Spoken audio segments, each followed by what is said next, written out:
ustedes. Pero puede descargarla, decir, bueno, esta clase me interesa o quiero conservarla, que no se borre, y bueno, la descargan para ustedes mismos, ¿sí? Bien, vamos a las tareitas. Bueno, en general las tareas que me mandaron están bien, ¿cierto? Yo no encontré de lo que leí, leí todo lo que me mandaron, yo lo leí. O sea que están bien, no tengo cosas para corregir o que alguien me haya dado una definición incorrecta, no, están todas bien. Eso en cuanto, cierto, a la que decía la tarea número 2, investigue brevemente sobre la interpretación dispensacional. Y había una tarea que, hasta donde yo recuerdo, uno solo o dos lo colocaron, que era cuáles son las 7 dispensaciones.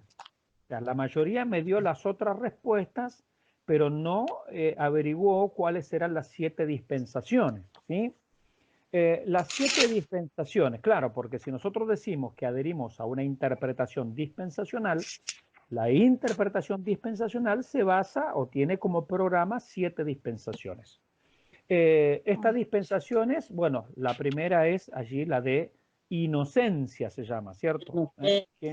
¿Quién las puede recordar? Inocencia, la primera, en el estado, digamos, antes de la entrada del pecado, en el huerto del Edén. Sí, ¿cuál sigue después? Conciencia. Conciencia, muy bien, que es a partir del momento que entró el pecado, claro, desde la caída. A Noé. Hasta Noé, exactamente. Y después viene gobierno. Gobierno humano. Gobierno humano. Abraham. De Noé hasta Abraham, perfectamente. Después, en la época de Abraham, viene La ley. Promesa. promesa. Viene la promesa primero. Viene la promesa, exactamente. La promesa. Desde Abraham hasta dónde? Sinaí. Hasta el Sinaí, claro, hasta Moisés, hasta la dádiva de la ley. Perfecto, muy bien. Y después viene, sí, una que conocemos claramente, la ley. Muy bien. Que viene desde... ¿Hasta, perdón? Desde Moisés a Jesús. Muy bien, claro. Y recuerden que Jesucristo nació bajo la ley. Ese es un detalle muy importante, ¿sí? Jesucristo nació bajo la ley. Bien, no se olviden de ese detalle. Entonces, el nuevo pacto, el Nuevo Testamento comienza a partir de Hechos 2, cuando se cumplen justamente lo que anunciaba el antiguo acerca del nuevo. Entonces, decíamos el otro día esa hojita en blanco allí que dice Nuevo Testamento antes de Mateo, no está del todo bien colocada. Pero eso es para información nuestra, eso no es para andar ni peleando con nadie, ni discutiendo con nadie, ni tratando de hereje a nadie, no. Eso es información nuestra. El doctor Charles Riley dice que hay determinadas discusiones que solo sirven para el seminario, pero no sirven para el púlpito, porque no edifican, ¿sí? Entonces, hay ciertas cuestiones que las podemos charlar entre nosotros, pero por favor no las lleven al púlpito porque no sirven para nada y a veces van a confundir a la gente. Pero sí es importante que nosotros sepamos que lo correcto sería que esa hojita en blanco estuviera allí en Hechos 2, cuando justamente se cumplen las promesas del nuevo pacto, porque Jesucristo, insisto, nació bajo la ley, ¿sí? Bien, y después de la muerte, ¿cierto?, de Jesucristo, del nacimiento de la iglesia, ¿qué viene? La gracia. La gracia. Algunos le llaman iglesia, otros le llaman gracia, no importa, tampoco discutamos ese asunto, llámenle como a ustedes mejor les parezca, pero entendemos que es este periodo que estamos viendo, estamos en la sexta dispensación, que va a terminar ¿cuándo? La segunda venida. De la iglesia. En el arrebatamiento, claro, puntualmente en el arrebatamiento, ¿cierto? Bien, que es la primera fase de la segunda venida, según lo hablábamos la semana pasada. Y la séptima y última dispensación, ¿cuál sería? El reino. El reino milenial. Muy bien, que comenzaría en la segunda venida, ¿cierto? Y después se prolongaría por 1000 años. Muy bien. Es decir, que la mayoría no anotó esa parte. Fueron 2 o 3 nada más que pusieron esa parte, pero era parte de la tarea. ¿Han leído Apocalipsis en otra versión? Bueno, vamos. Anotando, por favor. Primera tarea. Obviamente, leer Apocalipsis en una tercera versión. Es decir, ustedes ya la han leído en Reina Valera 60, Alguno leyó NBI, otro TLA, otro NBT. Bueno, la que hayan elegido, la versión expositora, me mostraron algunos, está bien, pero ahora la vamos a leer en una tercera versión. Quiero decirle que yo estoy haciendo las tareas a la par de ustedes, si bien uno ha leído de estas cosas, pero también yo me sumo en este tiempo, ¿cierto? Y uno se deleita porque nunca está de más volver a repasar todos los conceptos.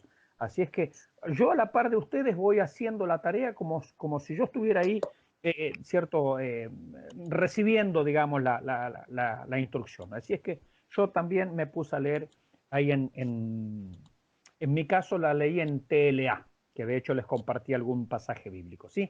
Mi hermana Sibira me dijo a mí, me amenazó y yo temblaba, porque las preguntas de la hermana Sibira se las trae, ¿sí? Colombia se las trae, son picantes, tiene mucho picante. Así que dijo que había leído el Apocalipsis, ¿cierto? En otra versión, y tenía alguna duda para hacernos. Bueno, yo le doy lugar así para que mis hermanos pregunten, a ver si les podemos responder. ¿Tú la tienes ahí? Sí, pastor, la duda, o no la duda, quizás es como el malentendido, porque en Reina Valera, Sí. en el capítulo 12, del 7 al 9, que dice: después hubo una gran batalla en el cielo. Miguel y sus ángeles luchaban contra el dragón y luchaban el dragón y sus ángeles, pero no prevalecieron y se halló ya lugar para ellos en el cielo. Y fue lanzado fuera el gran dragón, la serpiente antigua, que se llama Diablo y Satanás, el cual engaña al mundo entero. Fue arrojado a la tierra y sus ángeles fueron arrojados con él. Entonces, mi duda sería si Satanás todavía él se puede como presentar ante Dios. Porque se Sí, supone que Satanás está como aquí entre medio de nosotros, o es el príncipe como de esta tierra. Sí, Y a ver, está a ver. como presente. Entonces mi pregunta es si él todavía se puede como presentar ante Dios arriba en el cielo. Sí, bueno, él se puede presentar delante de Dios, él tiene un permiso, no sabemos por qué Dios se lo ha permitido hasta el día de hoy. Lo vemos en el libro de Job, que dice que un día vinieron los hijos de Dios a presentarse y entre ellos vino Satanás, ¿cierto? Es decir, Satanás tiene acceso al tercer cielo. Apocalipsis nos dice que él nos va a acusar día y noche. Lo mismo que hizo con Job es lo que hace con cada creyente. Ahora, va a llegar un momento alrededor de la mitad de la tribulación en que a él ya no se le va a permitir hacer esto. ¿Sí? A él no se le va a permitir hacer esto, sino que... No, me están llamando por otro lado, le tengo que cortar la llamada. Les decía que... discúlpenme, no, que ese ruidito... Voy a taparlo ahí, basta. Les decía que Satanás tiene ese permiso. En un momento, alrededor de la mitad de la tribulación, a Satanás se le va a impedir que vuelva a presentarse y se lo va a arrojar a la tierra, dice. ¿Sí? Es decir, que a la mitad de la gran tribulación, entre otras cosas, ¿por qué se la llama gran tribulación? Porque va a estar Satanás mismo acá abajo. Él es el príncipe de este mundo porque es la esfera donde él gobierna, donde él tiene su dominio, el príncipe de la potestad del aire. Segunda de Corintios 4:4 lo llama el Dios de este siglo, ¿cierto? Entonces, esta es la esfera de su gobierno, de su reino. Ahora, él personalmente no está aquí en la tierra. No. Satanás no es omnisciente, no es omnisciente, pero tampoco es omnipresente. Él puede estar en un solo lugar a la vez como criatura, en un solo lugar a la vez. Entonces su morada, digamos, es el segundo cielo. Esa es su morada. Ahora, él tiene permiso de ascender al tercer cielo, que es la morada de Dios, y bueno, hacer de las suyas ahí, en contra de los creyentes. Va a llegar el momento en que su habitación en verdad es el segundo cielo, el espacio exterior, y va a ser arrojado a la tierra. ¿Sí? ¿Se entiende, mi hermana Sibira? Sí. Bien. Pero actualmente, a ver, la morada de Satanás, ¿cuál es? En la cultura popular, Satanás vive en el infierno. No, Satanás no vive en el infierno, eso no es lo que enseña la Biblia. Él vive en el espacio exterior, él es un extraterrestre. Su morada es entre los planetas, digamos. ¿Por qué? Porque dice Efesios que son huestes espirituales de maldad en las regiones celestes, es decir, en el espacio exterior. Ovnis, chupacabra, no sé, ET, teléfono, casa, todo lo que usted quiera. Allí, en ese lugar. Y él personalmente puede presentarse en el tercer cielo a acusarnos. Dios todavía se lo permite. Pero su casa es el segundo cielo, el espacio exterior. Entonces, cuando los programas alienígenas ancestrales y todas estas cosas hablan, en realidad es contacto con los demonios, porque esa es la morada de Satanás. En esa batalla, Apocalipsis 12, Satanás va a ser arrojado a la tierra junto con sus demonios. Y ya, por eso hay una alegría allí, hay un jolgorio, ¿cierto? Una algarabía, porque ya no tiene más acceso, es limpiado el segundo cielo. ¿Sí? No sé si ha respondido, más o menos. Sí, sí, pastor. Bien, bien, bien. Bueno. Ahí está mi pastor Claudio, el Señor le bendiga. Bienvenido. Bien, entonces la primera tarea que tenemos es justamente leer el Apocalipsis nuevamente, pero en una tercera versión. ¿Sí? En una tercera versión. La que leyeron está bien, ya seguramente habían leído la Reina Valera 60, pero ahora vamos a ir a una tercera versión. Bien, seguimos entonces. Si no hay otra pregunta, ¿alguien tiene alguna pregunta? Vamos adelante. ¿No? Sí, una más, mi hermana Sibira, a ver. ¿Sabe que igual le encontramos como algo diferente en la traducción de Nueva Versión Internacional? Sí. Y la Reina Valera. Sí, sí, sí. Está en el capítulo 2, versículo 26, que dice, en la Reina Valera dice así: al que venciere y guardare mis obras hasta el fin, yo le daré autoridad sobre las naciones, y las regirá con vara de hierro, y serán quebradas como vaso de alfarero, como yo también le he recibido de mi Padre. Hasta ahí. Y en la Nueva Versión Internacional dice: al que salga vencedor y cumpla mi voluntad hasta el fin, le daré autoridad sobre las naciones, así como yo le he recibido de mi Padre, y él las gobernará con puño de hierro, las hará pedazos como vasijas de barro. Entonces aquí en la nueva versión dice que Dios es el que, bueno, Jehová es el que va a regir con puño de hierro.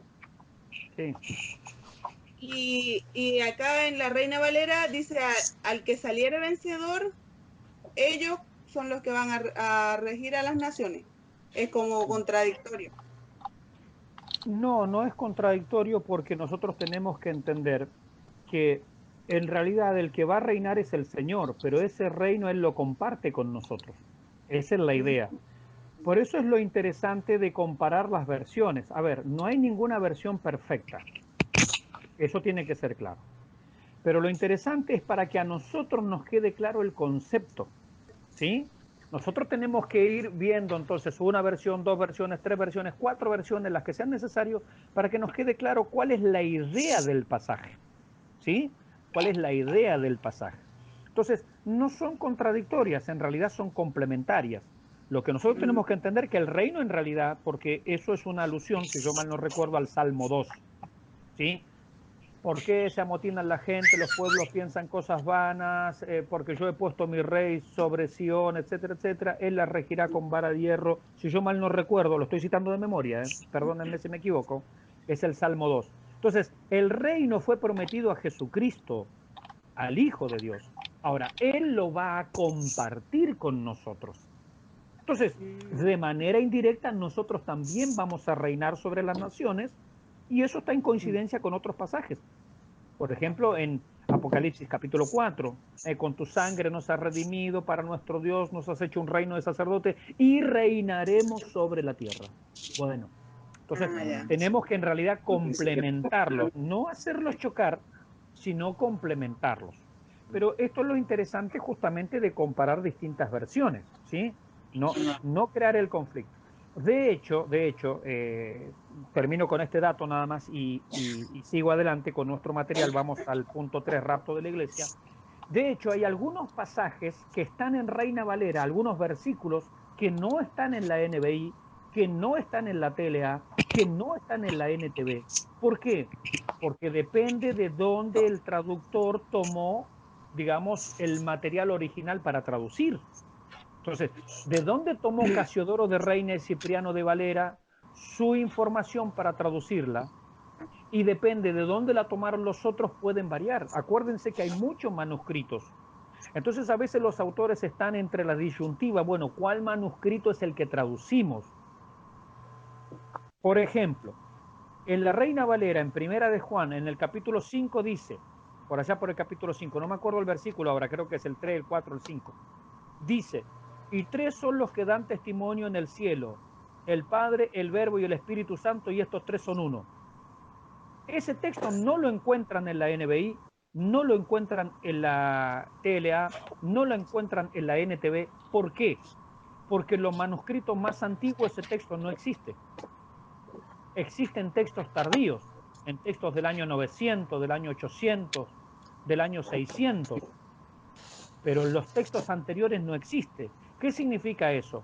Que en algún momento, por alguna razón, como podríamos decir entre comillas, se coló ese texto, una ayudita para la doctrina de la Trinidad, y en la Reina Valera lo tomaron y lo tradujeron.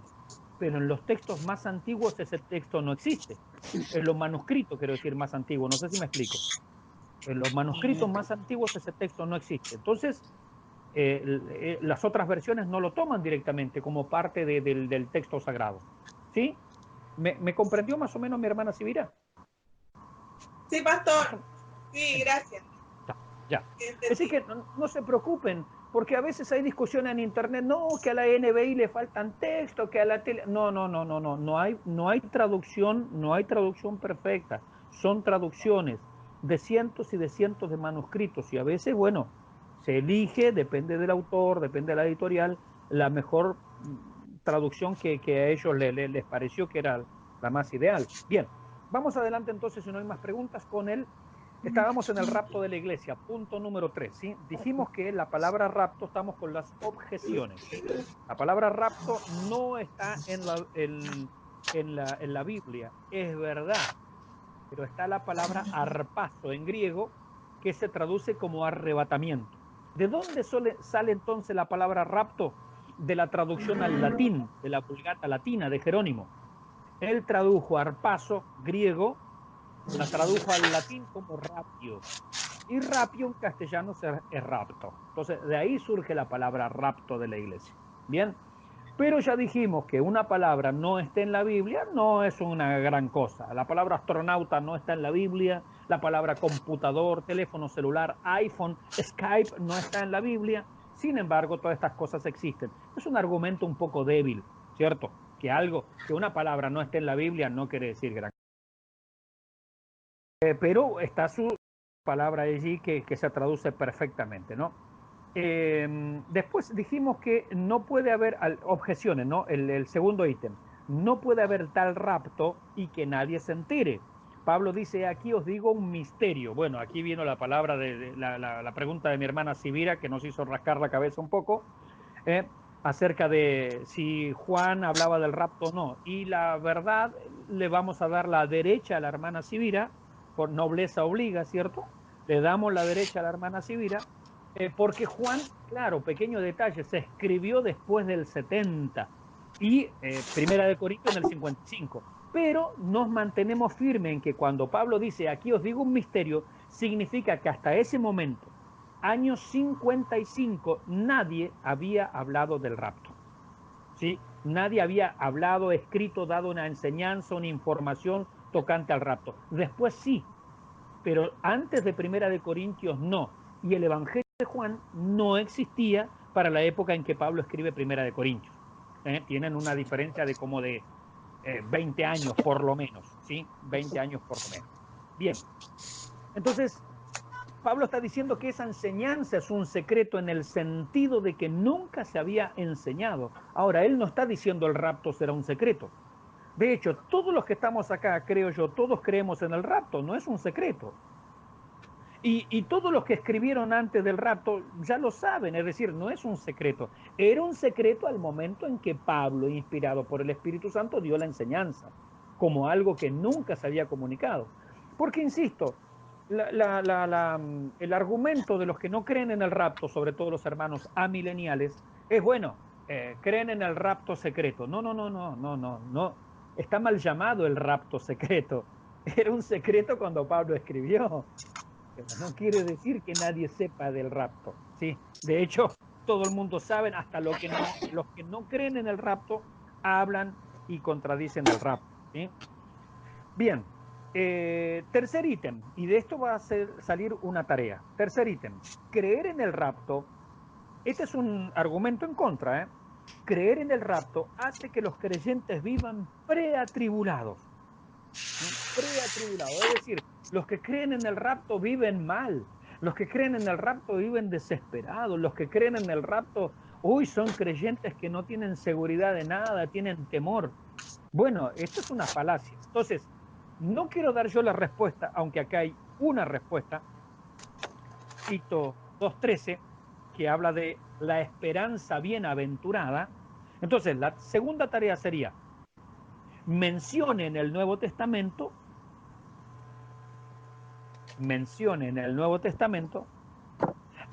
pasajes que nos indiquen la alegría del rapto, o la esperanza, como lo quieran llamar, o el gozo. Hay varios pasajes que nos hablan de esto, y les aseguro que los hay. Estuve haciendo el ejercicio de buscarlos. Entonces, menciona en el Nuevo Testamento pasajes que nos indiquen la alegría del rapto. Claro, porque nos acusan de que los que creemos en el rapto vivimos preatribulados, como que, ay, no, por Dios, si el Señor viniera, ¿qué es? No, no. Por ejemplo, les cito uno ahí, Tito 2:13, es la esperanza bienaventurada y la manifestación gloriosa de nuestro gran Dios y Salvador Jesucristo. Ahí habla de esperanza bienaventurada, dichosa y feliz. Entonces, que nadie nos acuse de estar preatribulados. Por así algunos, si le han explicado mal las cosas, entiendo que se sienta incómodo, ¿cierto? Pero no creo que en un creyente que está entendiendo esta doctrina lo haga sentirse mal. No sé cómo lo ven allá en Costa Rica, mi hermano Johnny, apelo a su comentario. ¿Viven preatribulados en Costa Rica? No, no, más bien es como un tema, pastor, bueno, siempre hay siempre esa esperanza en el Señor, ¿verdad? Esa alegría y esa convicción de que cuando el tiempo llegue, y ahí todos esperamos en ese rapto, en ese rapto seamos todos elevados con el Señor, ¿verdad? Entonces, pero en nuestro corazón no existe un tema de estar atribulados, más bien existe un tema de un compromiso a acercarse a hacer la voluntad de nuestro Padre Celestial, pero Amén. viviendo el día, de acuerdo a lo que Dios nos demanda, ¿verdad? Cada día, Amén. esforzándonos, siendo valientes, pero no atribulados, sino más bien con la esperanza de que Dios va a venir por su pueblo escogido. Amén, amén. Y dijo algo muy importante con este tema de estarle sirviendo. Yo creo que también es una palabra que podríamos estar buscando, ¿no? Es decir, el rapto, ¿a qué nos lleva? A hacer la voluntad de Dios, bienaventurado. Bueno, no quiero yo decir textos porque ustedes me los van a copiar, me los van a tomar. Y es la tarea, cierto, de ustedes, pero la Biblia nos anima a esto. En virtud de la venida del Señor, ¿cuál es la actitud del creyente? Bueno, entonces hay muchos pasajes que nos hablan acerca de esto, ¿no? Bien, seguimos adelante, ¿no? Entonces dice, creer en el rapto hace que los creyentes vivan preatribulados. Dicen algunos, ¿no? Nosotros creemos que el rapto ocurrirá antes de la tribulación, de allí nuestra postura doctrinal pretribulacional, pero el rapto, de acuerdo a las Escrituras, no nos genera temor ni miedo, todo lo contrario, nos genera gozo, esperanza, expectativa de que en cualquier momento vendrá nuestro Señor por los suyos y que a su venida nos halle velando y trabajando por la evangelización. De hecho, la Biblia la llama la esperanza bienaventurada. Bueno, ahí hay un texto, ¿cierto? Bien, pero hay muchos textos en el Nuevo Testamento que son aplicables a esta cuestión. Bienvenida mi hermana Paulina en Laja también, Dios le bendiga. Mi hermana Jimena, no la saludé también. Dios le bendiga mi hermana Jimena. El otro ítem, dicen algunos, es una enseñanza nueva. Bueno, en verdad la enseñanza del rapto apareció con auge, no la inventaron allí, pero digamos, sí hay que reconocer que el que la puso en el tapete, en la discusión, el que la puso, digamos, en la pantalla, a partir de 1830, fue a través de predicadores como Edward Irving y particularmente este nombre, John Nelson Darby. Tercera tarea, por favor. Tercera tarea. Investigue una breve biografía de John Darby. John Nelson Darby. Porque si hablamos del rapto de la iglesia, tenemos que hablar de John Nelson Darby.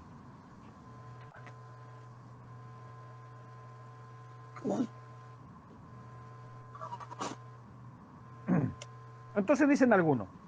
Esa es la tercera tarea, ¿cierto? Sí, creo que sí. Dicen algunos, es una enseñanza nueva. Entonces, en verdad, la enseñanza del rapto apareció con auge a partir de 1830 a través de predicadores como Edward Irving y John Nelson Darby. Ahora, que una enseñanza se la coloque en el tapete de la discusión no la hace un invento en tanto y en cuanto se halle en las Escrituras. Lo mismo se podría decir de Martín Lutero y la justificación por la fe, lo que dio origen a la Reforma, por supuesto, ¿no? Por 10 siglos se enseñó por parte del catolicismo romano que la justificación era por obras. Y aparece Lutero diciendo otra cosa, sin dudas él fue acusado de hereje y de traer nuevas enseñanzas. Claro, es lo mismo. Porque cualquiera podría decir, bueno, esta es una enseñanza nueva. Si es nueva, es mala. No necesariamente, hay que ver si es bíblica. Si es bíblica o no bíblica. Ese es el punto. No hace cuánto se enseña. Entonces, las doctrinas no se han de probar por cuántos años se llevan enseñando, sino si son acordes a las Escrituras. Por otra parte, Daniel, estoy leyendo, ¿no? Capítulo 12. ¿Leyeron este pasaje? ¿Quién tiene una Biblia por ahí a mano lee este pasaje? Acuérdense que los pasajes los tienen que leer ustedes en su casa durante la semana, ¿sí? Pero vamos a leer este, aunque sea. Daniel capítulo 8, versículo 12, perdón. Daniel capítulo 12, versículos 8 al 10. Es un pasaje muy potente que habla de estas cosas. Daniel capítulo 12, versículos 8 al 10. El que lo encuentra lo lee, por favor. Dios le bendiga a nuestra hermana Elizabeth.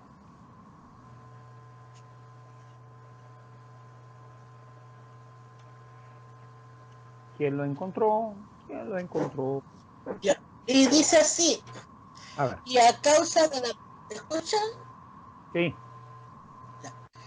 Y a causa de la prevaricación le fue entregada al ejército junto con el continuo sacrificio y echó por tierra la verdad e hizo cuanto quiso. No.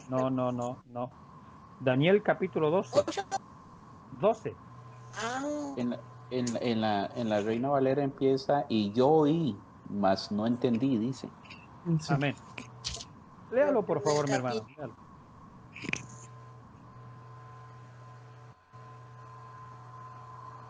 ¿Lo leo? Sí, por favor. Ya. Y yo oí, mas no entendí. Y dije, Señor mío, ¿cuál será el fin de estas cosas? Él respondió, anda, Daniel, pues estas palabras están cerradas y selladas hasta el tiempo del fin. Muchos serán limpios y emblanquecidos y purificados. Los impíos procederán impíamente, y ninguno de los impíos entenderá, pero los entendidos comprenderán. Amén. Fíjense lo que está diciendo este pasaje, que en la época de Daniel y en las épocas subsiguientes, esas cuestiones de los últimos tiempos no se iban a entender porque estaban selladas, estaban veladas, Dios mismo había hecho eso, pero que para los tiempos finales, y quién podría negar que no estamos en los tiempos finales, ¿no? Para los tiempos finales, estas cosas se iban a entender claramente. Claro, y estamos justamente en los tiempos finales, por eso también podemos hoy comenzar a comprender muchas cosas que antes no se comprendían. Yo les podría preguntar a cualquiera de ustedes, un predicador, por ejemplo, en el 1900, en el 1800, ¿cómo podía hacer para explicar, no sé, los dos testigos? Dice que dos testigos iban a ser muertos allí en las calles de Jerusalén o en la plaza de Jerusalén, ¿cierto? Y todo el mundo los iba a estar viendo. ¿Cómo lo explican ustedes en el 1800? Que todo el mundo vea a dos personas en la plaza o en las calles de Jerusalén allí que acaban de ser muertos. ¿Cómo lo explicarían? Es muy difícil de explicarlo, ¿no? Ahora, con la tecnología de ahora, es fácil de explicarlo. Pero antes tenían que alegorizarlo, tenían que espiritualizarlo. Bueno, entonces aparecieron posturas como los dos testigos son el Antiguo y el Nuevo Testamento. ¿Y cómo hacemos para matar al Antiguo y al Nuevo Testamento y que queden tirados en las calles de Jerusalén? No, bueno, es que Jerusalén en realidad representa, no sé, el mundo. Y las calles significan el desprecio que la gente tiene hacia la palabra de Dios. Bueno, es un invento de explicación.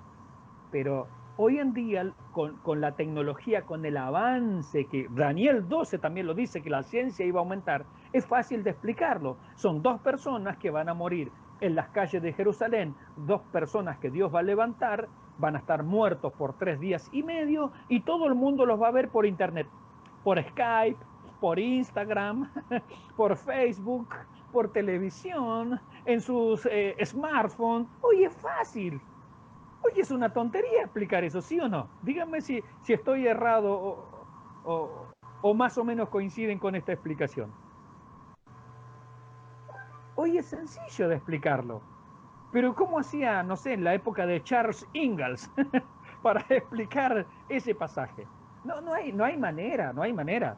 Por eso también yo admiro y alabo a Dios por los predicadores que en 1830, con los errores que sin duda ha tenido Darby, porque ningún predicador ha sido perfecto, pero gloria a Dios que en 1830 él comenzó a hablar del rapto de la iglesia y comenzó a explicar el tema de los dos testigos. Y después vino Dwight Moody y también hacía lo mismo. Y en el 1900 apareció la Biblia anotada de Scofield y en una Biblia de estudio ya explicaba estas cosas. En 1900. No, estos hermanos eran visionarios realmente. Realmente hombres de fe que Dios les fue iluminando la mente y el entendimiento para poder explicar estas cosas. Yo me admiro, me asombro de estos tremendos hombres de Dios. Insisto, yo no los estoy ni idealizando ni nada, pero wow, hay que tener una tremenda fe para explicar esas cosas en el 1800, ¿eh? Les recuerdo que la familia Ingalls es de 1880, 1870, donde está ambientada, ¿cierto? Darby es de 1830. Así es que, no, la verdad que una cosa extraordinaria. Bueno, seguimos adelante, ¿no? Entonces, Daniel capítulo 12, versículos 8 al 10, expresamente indica que para los tiempos finales, y estamos en los tiempos finales, el entendimiento de los asuntos escatológicos sería claramente comprendido por los creyentes. Pues esto es lo que ha sucedido con esta doctrina. En la Reforma Protestante no se habló de la escatología. En la Reforma Protestante se habló de la salvación y se habló de la iglesia. Es decir, se tocaron básicamente la eclesiología y la soteriología. No se tocó la escatología. Martín Lutero no habló prácticamente de la escatología, ni Calvino, ni los reformadores, no. Eran otras las cuestiones en ese momento. Pero después, solucionado ese paquete doctrinal, comenzó la discusión por otras doctrinas y el Señor permitió ir haciendo los avances para que esta doctrina hoy la tengamos clarita. Imagínense esto. Un hermano amilenial se quedó en realidad, con todo respeto, esto no es una descalificación, se quedó, en realidad, ¿me están escuchando? Sí, sí, pastor. Sí, perdón, pensé que se me había cortado a mí. Un hermano amilenial, con todo respeto, se quedó en la Edad Media. ¿Por qué? Porque desde Agustín de Hipona, en el año 400, 450, hasta la Reforma Protestante, ¿quién gobernó el mundo? El catolicismo romano. ¿El catolicismo romano qué enseñó? Israel desapareció como nación. Tenían razón. ¿Y quién reina ahora? La Iglesia. Por lo tanto, todas las promesas de Dios para Israel las cumple la Iglesia. ¿Quién gobierna el mundo? La Iglesia. ¿Quién está sentado en el trono de este mundo? La Iglesia. ¿Quién es el representante aquí de Dios sobre la tierra? La Iglesia. Bueno, ahora, nosotros hoy vemos que, por ejemplo, Israel desde 1948 fue restaurado a su lugar. ¿Y qué hacemos ahora? Israel había desaparecido del mapa, Israel había desaparecido, no tenía territorio, no tenía absolutamente nada, pero ahora tiene territorio, pero ahora es una nación. ¿Y qué hacemos con Israel? ¿Vamos a seguir sosteniendo que todas las promesas dadas por Dios a Israel se cumplen en la iglesia? Y ahora no sabemos qué hacer con Israel entonces, porque esa postura tenía mucho sentido durante los 1000 años de la Edad Media, pero después ya empieza a no tener sentido esa postura, porque ¿qué va a hacer Dios con Israel? Bueno, es una pregunta que tienen que resolver, ¿no?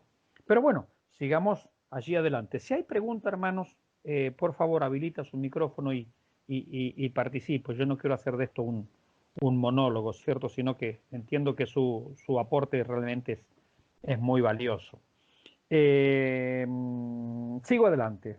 Otro ítem. Otro argumento es que estos predicadores del rapto fueron engañados. Esto también yo lo he escuchado y es más, lo he discutido. Lo discutí una vez con un diario cristiano del Perú. Les mandé un correo electrónico en respuesta a una nota que ellos habían hecho. Entonces, otro argumento es que estos predicadores del rapto fueron engañados por parte de un jesuita chileno, cuando no un chileno, ¿no? Perdón, yo soy chileno. Es una broma en contra de nosotros mismos, ¿sí? Entonces, fueron engañados por parte de un jesuita chileno llamado Manuel Lacunza, ¿sí? Quien escribió un libro llamado El regreso del Mesías en gloria y majestad.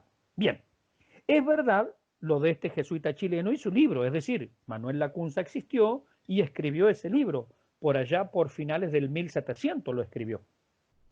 Lo que no es verdad es que él haya escrito su libro como para confundir a los protestantes, ni aún menos que esto haya sido un complot del Vaticano, como se afirmaba en un escrito periodístico de un diario cristiano allí en Perú.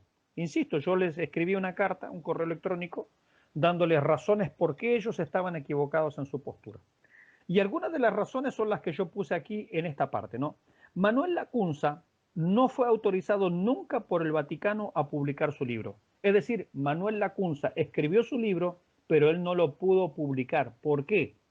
Porque el Vaticano, en realidad no el Vaticano, él lo iba a publicar en España, pero la Inquisición española lo prohibió, ¿sí? Entonces, Manuel Lacunza nunca publicó su libro. Él lo escribió, pero él no lo publicó, porque la Inquisición se lo prohibió.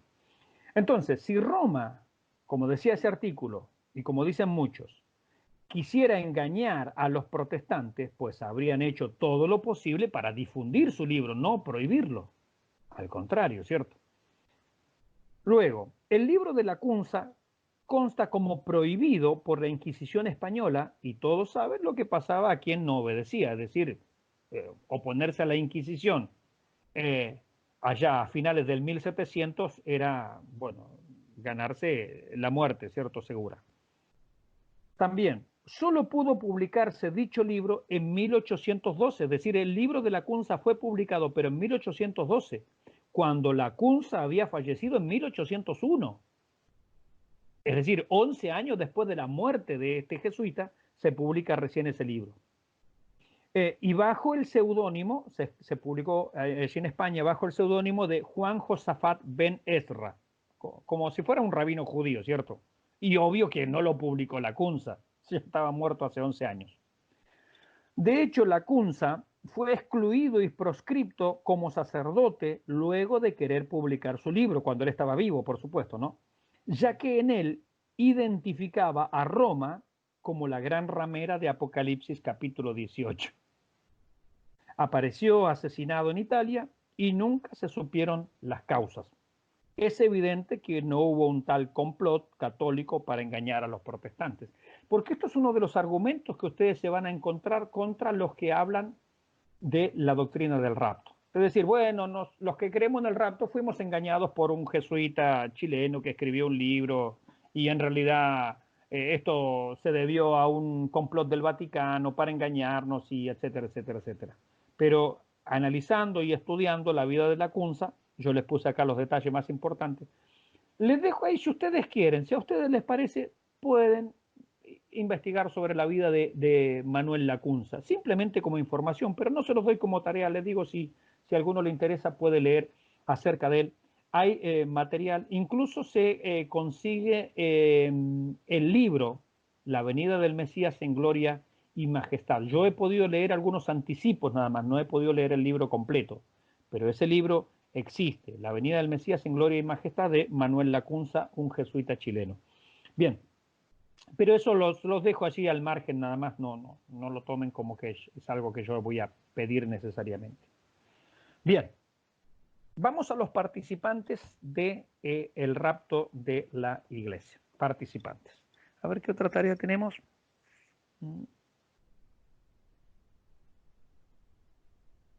Todavía no, luego viene. Bien, los participantes.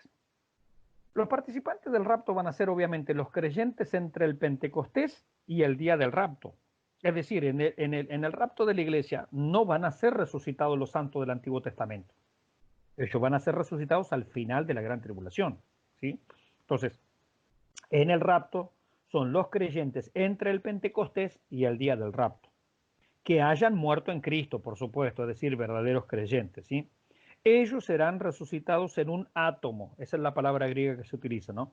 Es decir, en un abrir y cerrar de ojos, una fracción indivisible de tiempo, según 1 Corintios 15, 52. En un momento, de un momento a otro, serán resucitados.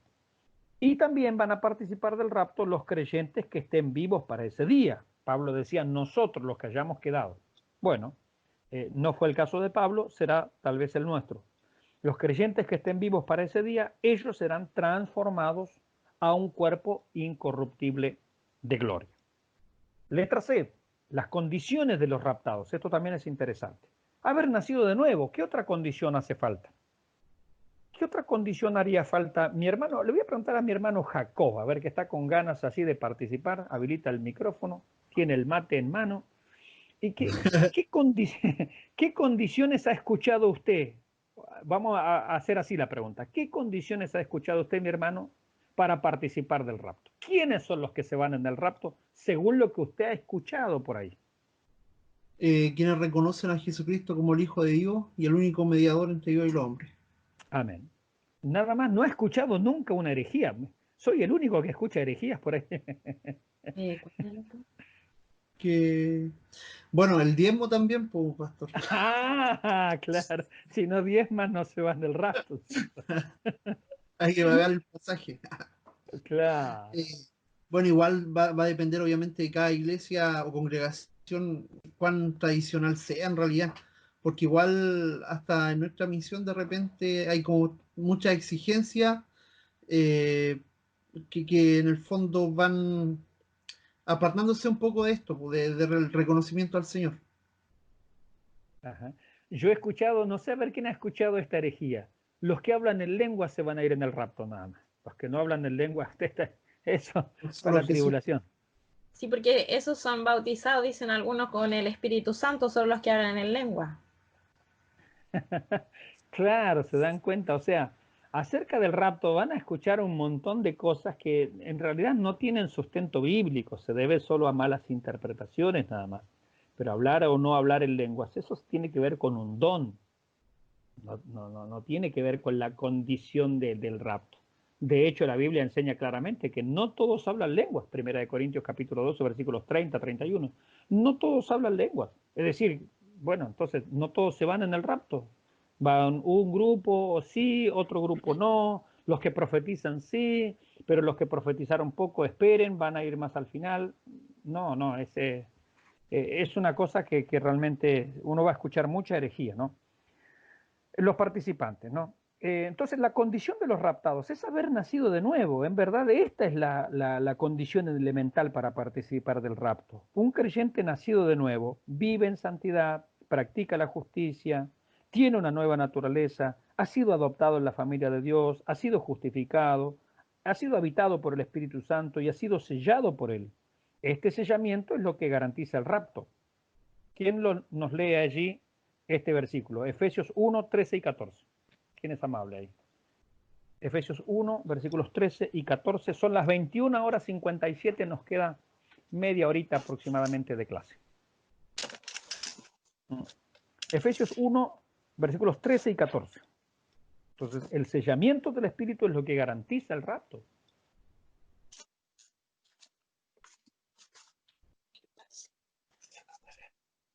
En él también vosotros, habiendo oído la palabra de verdad, el evangelio de vuestra salvación, y habiendo creído en él, fuisteis sellados con el Espíritu Santo de la promesa, que es las arras de nuestra herencia, hasta la redención de la posesión adquirida para alabanza de su gloria. Amén. Muchas gracias, mi hermano Juan. Entonces, el sello del Espíritu, que es una obra inicial, es decir, no hay creyentes sellados y creyentes no sellados. Todos los creyentes hemos sido sellados por el Espíritu. Es decir, es un sello de pertenencia. Y este sello es una garantía, eso es lo que está hablando ese pasaje, una garantía de la redención. Es decir, el Espíritu Santo es el sello de Dios que garantiza, este es mío, es de mi propiedad, y en el momento en que el Señor venga a buscar a los suyos, se van con el Señor. Entonces, todo creyente, yo no estoy hablando del que va a una iglesia, entiéndase eso, por favor. Yo no estoy diciendo todos los que van a una iglesia, no, sin duda hay gente que va a una iglesia y lamentablemente no se han convertido, ¿cierto? No estoy hablando de eso. Estoy hablando de aquellos creyentes que verdaderamente han recibido al Señor, se arrepintieron de sus pecados, el Señor ha comenzado una obra de transformación. Esas son las personas que se van. Simplemente eso. Ahora, vemos algunas falacias, algunas mentiras, ¿cierto? Algunas cosas no ciertas en cuanto al rapto. Por ejemplo, no es verdad que para participar del rapto haya que hablar en lenguas. Eso no lo dice la Biblia en ningún lado. No lo dice la Biblia en ningún lado. Entonces, no es verdad que para participar del rapto haya que hablar en lenguas. ¿Saben de dónde lo sacan algunos? De Mateo 25, parábola de las 10 vírgenes. Grosero error, porque esa parábola, ya dijimos, simboliza o representa a Israel en la gran tribulación, ¿sí? Entonces ellos dicen, bueno, los que tienen aceite son los que entran al reino, ¿cierto? Los que se van con el Señor. Bien, cuando venga el esposo. Y los que no tienen aceite se quedan. ¿Y qué es el aceite? Es el Espíritu Santo. ¿Y cómo saber si una persona tiene el Espíritu Santo? ¿Por qué habla en lenguas, pues, hermano? Entonces, conclusión, ¿no? Fíjense qué cúmulo de errores. Conclusión, los que no hablan en lenguas, es decir, no tienen el aceite, es decir, no tienen el Espíritu Santo, son los que no van o no se van en el rapto. Pero esto es una interpretación errónea. No, insisto. En primer lugar, la parábola de las 10 vírgenes está hablando de Israel y la gran tribulación, no está representando a la iglesia. Segundo ítem. Si hay preguntas, por favor, habilitan su micrófono allí o si quieren agregar un comentario, por favor, háganlo. Siéntanse en libertad. No es verdad que solo los súper espirituales vayan a participar del rapto. Hay quienes al malinterpretar otra vez la parábola de las 10 vírgenes dicen que solo la mitad de los creyentes se van en el rapto, las 5 prudentes a las cuales llaman novia, y que la otra mitad de los creyentes se quedarán para sufrir la gran tribulación, las 5 insensatas a las que llaman los hijos de Dios. Ahora, esto que yo pongo acá, yo lo he sacado de manuales, o de enseñanzas que están en internet, o de folletos, o de gente que enseña estas cosas. Es decir, no es que yo, bueno, me invento esto y lo escribo acá. No. Esto hay Hay manuales, hay cursos que enseñan esto, y esto la verdad no es verdad. Entonces, en una correcta interpretación diremos que las 10 vírgenes son Israel y la gran tribulación, no la iglesia. Pero algunos llaman que las 5 prudentes son la novia y las 5 insensatas los hijos de Dios, por lo tanto la novia se va y los hijos de Dios se quedan. Una cosa extraña, ¿no?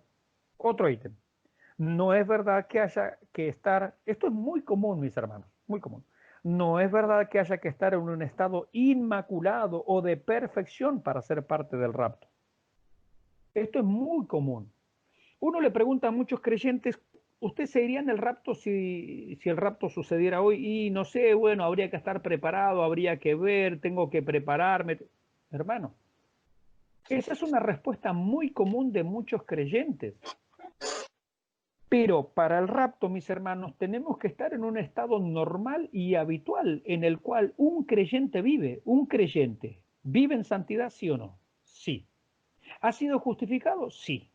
¿Ha sido habitado y sellado por el Espíritu Santo? Sí. ¿Es perfecto? No. ¿Lo va a hacer? No, nunca lo va a hacer. Entonces, si nosotros vamos a esperar perfección para ser parte del rapto, el rapto no va a suceder nunca. De hecho, ponemos acá, de hecho, por la sola razón de tener un cuerpo de carne y hueso, o de carne y sangre, como ustedes quieran, nos inhabilita a todos para entrar al cielo, ya que la carne y la sangre no heredarán el reino de Dios. Entonces, ¿podría yo en algún momento estar en el estado ideal para ser raptado? Nunca, porque tengo cuerpo humano. Partiendo de ahí, nunca estaría apto. Porque la carne y la sangre no heredan el reino de Dios. Por eso es necesaria la transformación, la resurrección de los muertos y la transformación de los vivos. Entonces es muy común pensar que los creyentes tienen que estar en estado de perfección. Ahora, imagínense esto. Imagínense esto. Vamos a suponer que el rapto sucediera a las 9 de la mañana. Vamos a poner así, mi hermano Johnny. 9 de la mañana, hora de Costa Rica, 9 en punto, es el rapto. Vamos a suponer esto, ¿no? 9 de la mañana, hora de Costa Rica, es el rapto. Pero ¿qué hora es Argentina? ¿Y qué hora es en Japón? ¿Y qué hora es en Australia? ¿Y qué hora es esa en Israel? ¿Y qué hora es esa en España? En Costa Rica será las 9 de la mañana, pero no en Argentina. Algunos va a ser en el mismo horario, en el mismo momento, en el mismo minuto y segundo. A uno le va a ser las 12 de la noche, al otro las 3 de la mañana, a otro las 5 de la mañana, a otro las 6 de la tarde, a otro las 10 de la mañana. Es decir, todos los creyentes en el mundo, en el mismo horario, en el mismo instante, en el mismo segundo, en la hora que les toque, según el uso horario, tendrían que estar en un estado inmaculado para que recién allí ocurra el rapto. Hermanos, discúlpenme, yo no tengo tanta fe. Claro, porque serán las 9 de la mañana en Costa Rica, pero no todos vamos a estar despiertos cuando ocurra el rapto. A algunos les va a tocar a las 2 de la mañana, otro a las 3, otro a las 5, otro a las 8, otro a las 12 del mediodía. Depende del uso horario de en donde estemos. Entonces, hermanos, no es verdad que los creyentes deban estar todos a la vez en el mundo, en el mismo instante, en el mismo segundo, en un estado inmaculado. Eso no es verdad. Los creyentes vivimos como creyentes. ¿Somos santos? Sí. ¿Somos justificados? Sí, amén. Pero somos imperfectos y lo seremos mientras estemos aquí. Es muy normal pensar en un estado de perfección para el rapto, pero eso no es lo que enseña la Biblia. ¿Qué texto se les ocurre? A ver.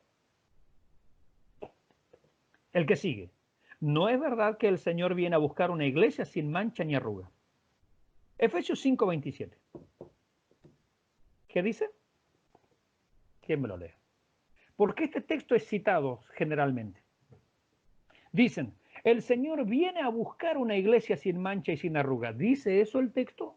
¿Que Él viene a buscar una iglesia sin mancha y sin arruga? Leamos el texto.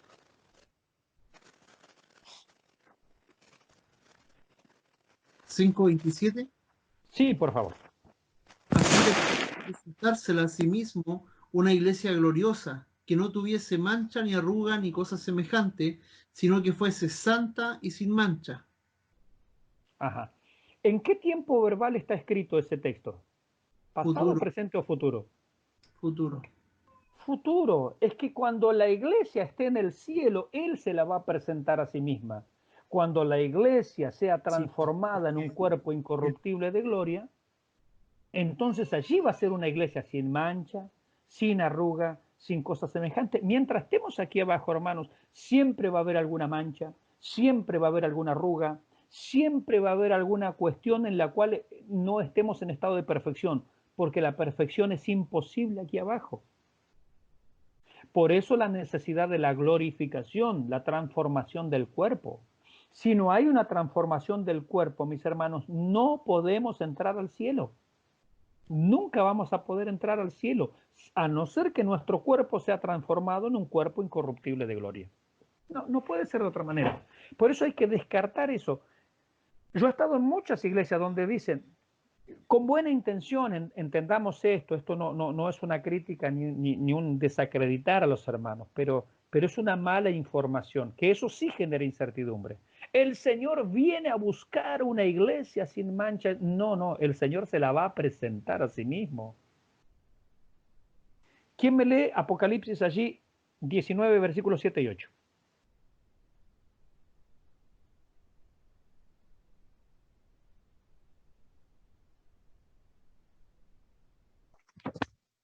Apocalipsis 19, 7 y 8. Sí. Gocémonos y alegrémonos y démosle gloria porque han llegado las bodas del Cordero y su esposa se ha preparado. Y a ella se le ha concedido que se vista de lino fino, limpio y resplandeciente, porque el lino fino es las acciones justas de los santos. Pregunta, ¿se lo ganó o se lo dieron?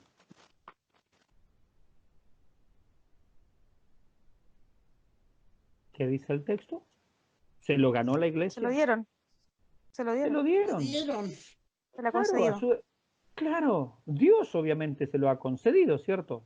Y ese pasaje escatológicamente está al final de la gran tribulación, ¿sí? Porque está en Apocalipsis 19, batalla de Armagedón, inicio del reino milenial. Y ahí recién dice que a la esposa se le ha concedido. Es algo que se le otorgó, no que se lo ganó. Dios se lo ha concedido. Escatológicamente hablando, la iglesia ya había sido raptada hace 7 años atrás. Es decir, fue raptada, pasó todo por arriba, ¿cierto? La gran tribulación acá abajo, la iglesia en el cielo, y al final de la gran tribulación, cuando ya termina la tribulación en el momento de la batalla de Armagedón y que se anuncia el reino milenial, ¿cierto? Que se anuncia lo que está por venir, allí dice que a su esposa se le ha concedido que se vista de lino fino, limpio y resplandeciente. Entonces, no es antes, mis hermanos. Si hay alguna pregunta, por favor, insisto, háganla, ¿no? Sería importante. Sí, ¿quién habla? ¿Quién habla? ¿Escucha algo? Pastor. Sí. Es que en este momento se me viene a la memoria, entonces está malo ese himno que dice que Cristo viene a buscar una esposa sin mancha ni arruga. Cuando se recata aquí de esas manchas y esas arrugas. Es que aquí abajo no va a estar nunca en ese estado, mi hermana. La Biblia dice no que Él viene a buscar, que Él Pero se eso la le va a digo yo, pues presentar. está mal interpretado. Sí, está mal expresado. Sí. A lo menos está mal expresado, porque no es lo que enseña el texto, no es lo que enseña la Escritura. Sigo con mi lectura. En Apocalipsis 19, 7 y 8, las Escrituras nos dicen que ella, la iglesia, se ha preparado y a ella se le ha concedido que se vista de lino fino, limpio y resplandeciente, porque el lino fino es las acciones justas de los santos.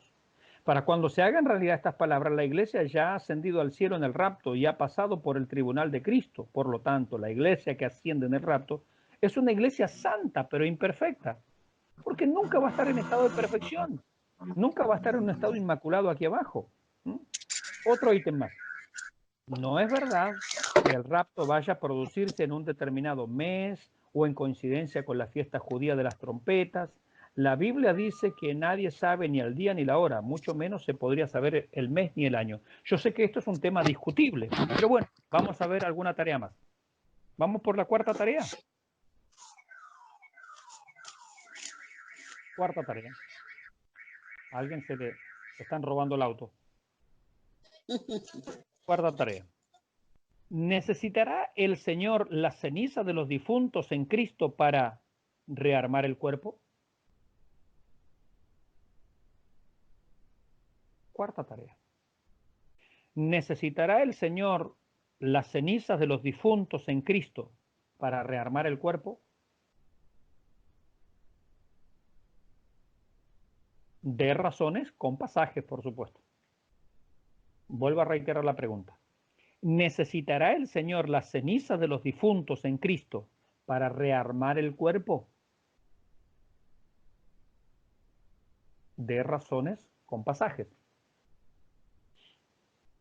Es decir, hay muchos que dicen, bueno,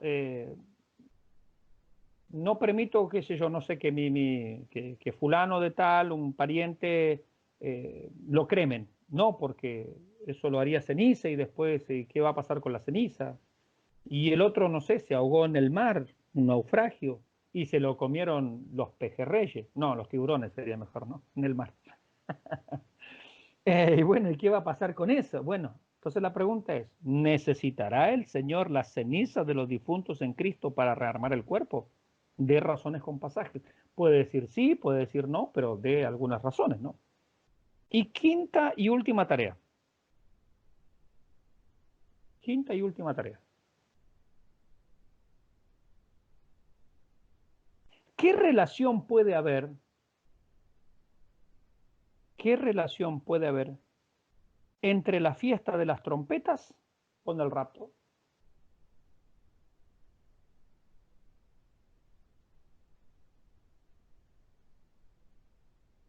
Vuelvo a reiterar, quinta y última tarea. ¿Qué relación puede haber entre la fiesta de las trompetas con el rapto? Porque atento que hay varios predicadores, entre otros, no es el único, pero entre otros el doctor Armando Alducin, que hablan acerca de esto. Ellos ya están diciendo, ¿no? Si alguien lo ha escuchado, por favor que lo comente también. Él ya lo está enseñando, insisto, no es el único, son varios predicadores. Ellos ya están diciendo que el rapto se va a producir en la fiesta de las trompetas. Dicen, no sabemos de qué año, pero es en la fiesta de las trompetas. Entonces la pregunta es, ¿qué relación puede haber entre la fiesta de las trompetas con el rapto?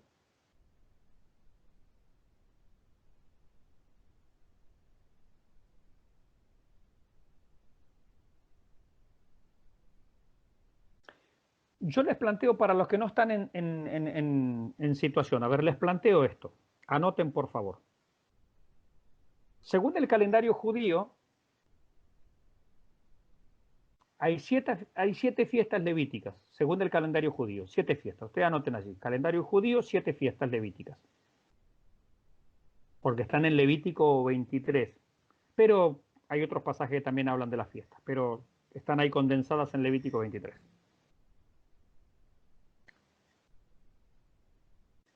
Primera fiesta, Pascua.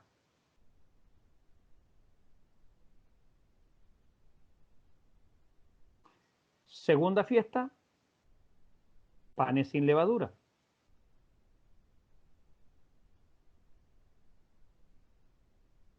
Vayan poniéndolo así un renglón, uno abajo de otro así por renglón.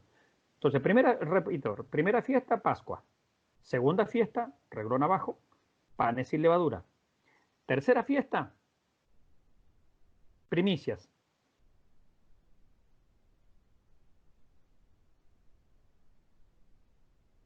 Si quieren anotar entre paréntesis ahí, gavilla de cebada.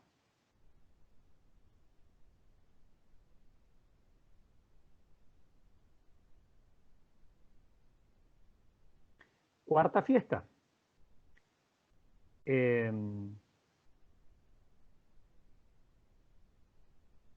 Las semanas, que en el Nuevo Testamento se conoce como Pentecostés. Fiesta de las semanas o Pentecostés.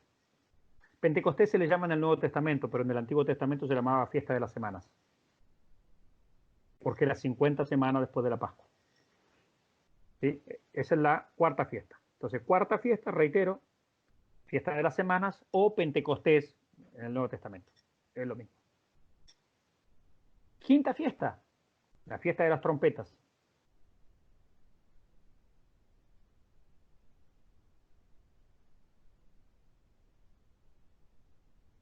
Fiesta de las trompetas.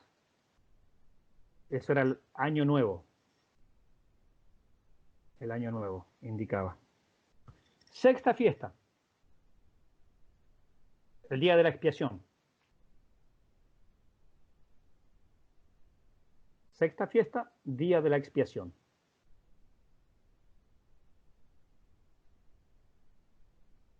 El Yom Kippur.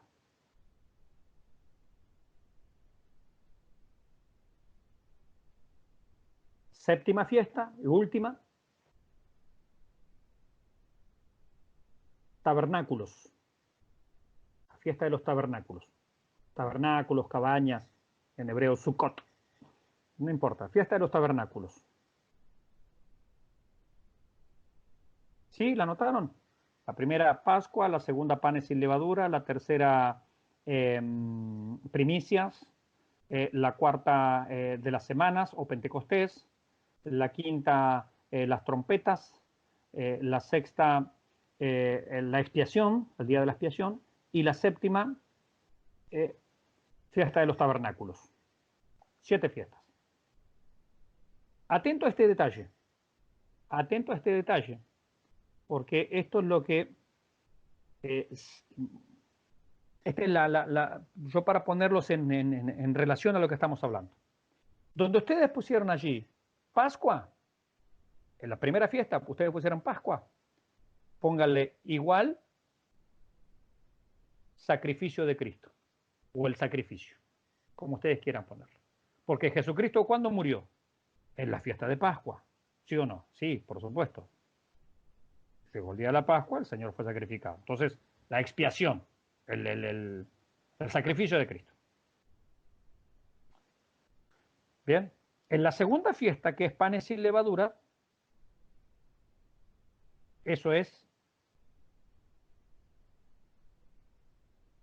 el pan vivo que descendió del cielo. ¿Sí? O le pueden poner la aprobación de Cristo, porque era panes sin levadura, era el verdadero pan, el pan aceptado, el pan del cielo. En la tercera fiesta, que es la de las primicias, la gavilla de cebada mecida, eso es la resurrección.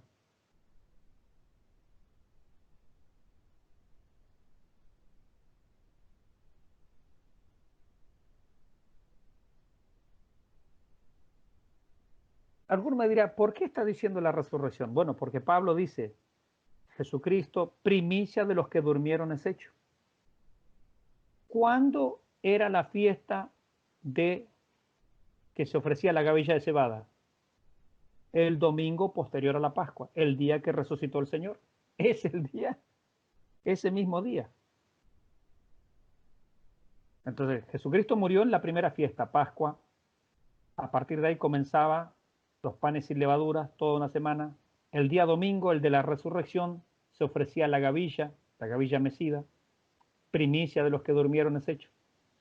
Cuarto, en la cuarta fecha, ¿qué fue lo que pasó? La fiesta de las semanas o Pentecostés. ¿Qué pasó? A ver si alguien ya entendió cuál es la cronología. ¿Qué pasó en la cuarta? ¿El Espíritu Santo?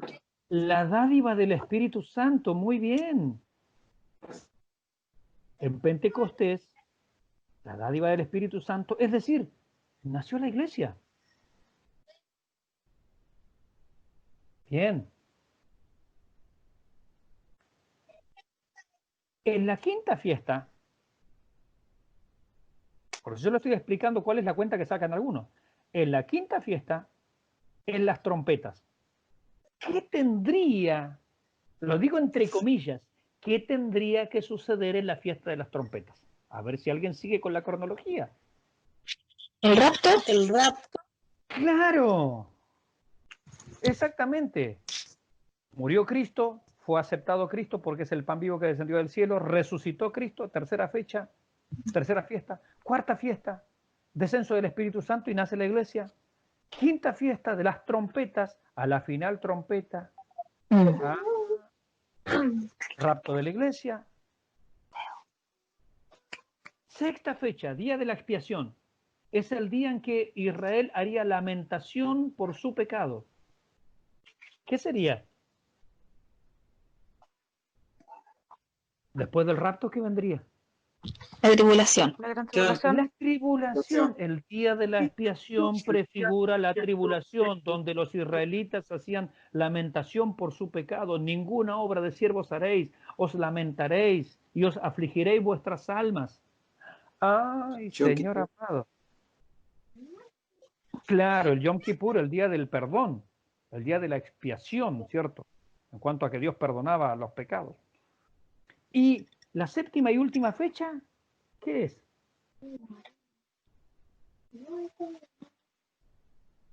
¿El milenio? El milenio. ¿Por qué? Hay profecías del Antiguo Testamento que dice, y vendrán todas las naciones a Jerusalén de año en año a celebrar la fiesta de los tabernáculos. Ay, Señor amado, tiene que ver con el milenio. Entonces, las 7 fiestas levíticas están prefigurando todo el calendario de la historia de la humanidad. Es un tema interesante. A ver. Vamos a ser claros en esto. Yo lo estoy planteando como varios predicadores, entre otros, Armando Alducin, lo están explicando. Ellos ya afirman que el rapto se va a producir en coincidencia con la fiesta de las trompetas. ¿Por qué? Porque la muerte de Cristo fue en coincidencia con la fiesta de la Pascua, porque Él fue aceptado en coincidencia con la fiesta de los panes sin levadura, porque Él resucitó el domingo en coincidencia con la fiesta de las primicias, porque el Espíritu Santo nació la iglesia en coincidencia con la fiesta del Pentecostés o de las semanas. Y si seguimos en ese orden, sería de suponer, sería lógico que el rapto se produzca en la fiesta de las trompetas. ¿Cuál es mi objeción? Que si el rapto se va a producir en la fiesta de las trompetas, bueno, la fiesta de las trompetas tiene día, es el primero del mes séptimo en el calendario judío. Ese es el día de las trompetas del calendario judío. Ahí está, eso es lo que a mí me hace ruido, ¿se entiende? No, solo mi padre. Y otra cosa más. Si vamos a suponer que esto fuera así tal cual. ¿Estamos en qué mes? En Abril. Tenemos tiempo, hermano. ¿Se dan cuenta? Se sonrieron. ¿Se dan cuenta cuál es el problema? Es decir, tiene mucho de razonable la postura, pero también tiene sus problemas, ¿eh? Pastor, pero puede ser que el Yom Kippur son 7 días, ¿o no? Puede ser cualquiera de esos 7 días. No. El día de la expiación es el día 10º del mes séptimo. No hay otro día. La fiesta de las trompetas es el primero del mes séptimo. El 10º del mes séptimo es el día de la expiación. Y el día 15 del mes séptimo es tabernáculos. Siempre de acuerdo al calendario judío. No. Las fechas son inamovibles. Entonces, tiene cierta lógica, pero también podemos caer en esta cuestión de, bueno, le estamos poniendo no el año, pero le estamos poniendo el día al regreso del Señor. Entonces, yo simplemente me atengo a decir lo que algunos predicadores serios están diciendo, pero que también tiene sus serias objeciones. ¿Bien? Es para pensarlo. Por eso la última pregunta fue, ¿qué relación puede haber? Yo no estoy afirmándolo, pero por lo menos vamos como estudiantes a ver qué hay detrás de todo esto. ¿Qué relación puede haber entre la fiesta de las trompetas que es el día primero del mes séptimo, de acuerdo al calendario judío, con el rapto. Sí, pregunta.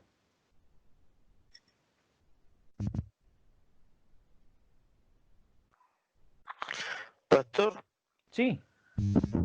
mire, bueno, ya viendo el calendario que usted está mostrando acá, según la cronología, las trompetas, ¿qué es lo que sería entonces si no es el rapto? Ah, no lo sé, quiere que yo le responda, esa es la tarea.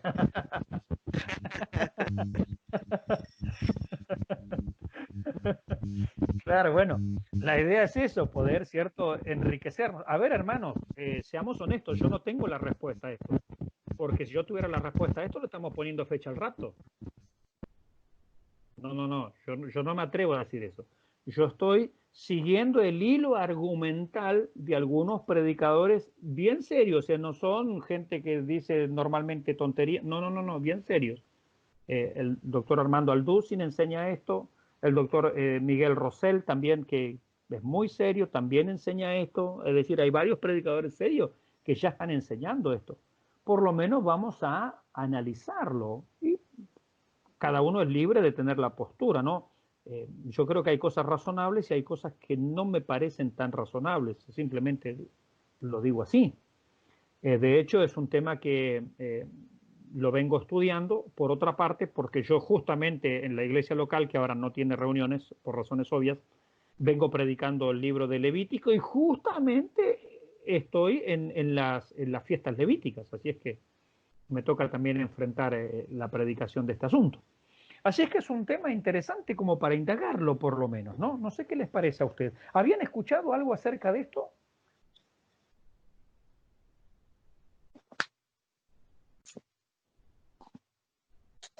Yo sí había escuchado una predicación del pastor Armando Alducin sobre cómo él sacaba las cuentas todo y que era en la fiesta de las trompetas y todo eso. ¿Vieron? Pero ahí me quedó quedé como preocupada, que faltaba tan poco. O falta mucho porque estamos en abril, así que no se preocupe. ¿Se da cuenta? O sea, depende de cómo uno lo tome también. Mi hermana Jimena quería hablar.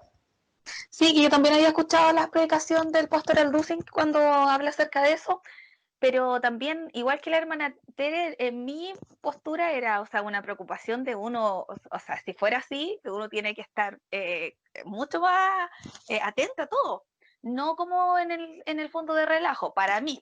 Yo lo tomo así, claro, puede haber otra persona que puede decir, no, porque puede que sea este año, porque creo que es como entre septiembre y octubre, una cosa así, ¿o no? Exactamente, de acuerdo al calendario judío que es lunar. Claro, entonces, claro, pero viéndolo quizás como esa postura que usted da, claro, puede existir personas que se relajen y digan, no, a última hora me acepto a Cristo como mi Salvador y listo. ¿Sí? O me reconcilio, qué sé yo, total. ¿Para qué hubiera el culto ahora en abril si hasta septiembre, octubre no viene el Señor?